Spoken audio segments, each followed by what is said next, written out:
The adopted daughter of the Blackwood Pack, and the year I completed my first shift, I fell in love with my foster brother, the legendary Alpha General Damian Blackwood. I was lively by nature, yet I buried those feelings deeper than anyone could imagine. But someone discovered my secret and exposed it to the entire pack, and suddenly everyone pointed fingers at me, calling me a shameless Omega. My alpha father said I had disgraced the Blackwood name and no longer deserved to be called his daughter. Even my foster brother, who had always treated me gently, turned cold overnight. He handed me over to a beta officer from the Border War Pack and ordered him to teach me obedience according to Alpha law. 3 years later, my foster brother finally remembered I was still at the border camp and sent someone to bring me home. He asked whether I still harbored improper feelings for him, and I lowered my head and shook it humbly. Only later did he see the scars and bite marks covering my body, and learned that the warriors under his command had entered my quarters whenever they pleased. His eyes turned blood red, and he went mad with regret. It was my 3rd year in the Border War Pack's border fortress. Damian Blackwood sent people to retrieve me. It has been 3 years. Has Celine learned obedience yet? Tomorrow is my mother's moon blessing banquet. Bring her back. Those were Damian's exact words. When the pack attendants from Blackwood Citadel arrived, I was cleaning blood-soaked armor for a group of warriors. Enduring the stench of blood, sweat, and wet wolf hides, I worked through pile after pile for 3 full days. It was the heart of winter, and if I worked too slowly, the water would freeze solid, so I had to keep moving without rest, my hands submerged in icy water all day until frost sores swelled across both of them. Even though I never stopped working, Rowan, the beta officer assigned to supervise me, continued to curse at me. Stop acting like some precious pack princess. You're a disgraced Omega sent here by the Alpha Commander himself, so do your job unless you want to suffer. 3 years ago, Damian had assigned Rowan to watch over me. He claimed the Alpha Commander had personally ordered him to be strict. Rowan rarely did any work himself, and many times when I was so exhausted I nearly collapsed. He simply sat nearby chewing dried meat while striking me with his whip.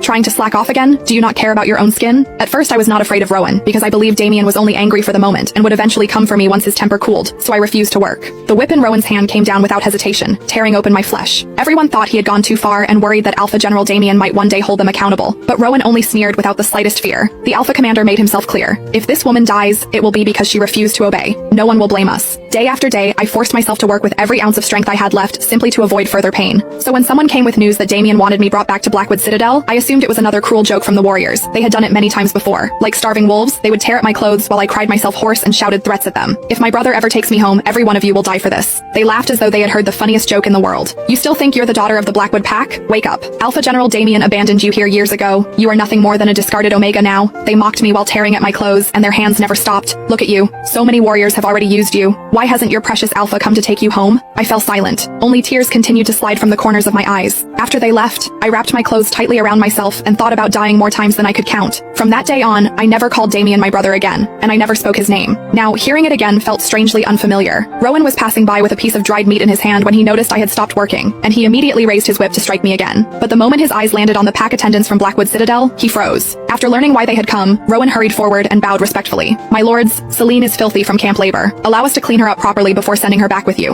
Rowan dragged me back to the camp and ordered hot water to be prepared for a bath.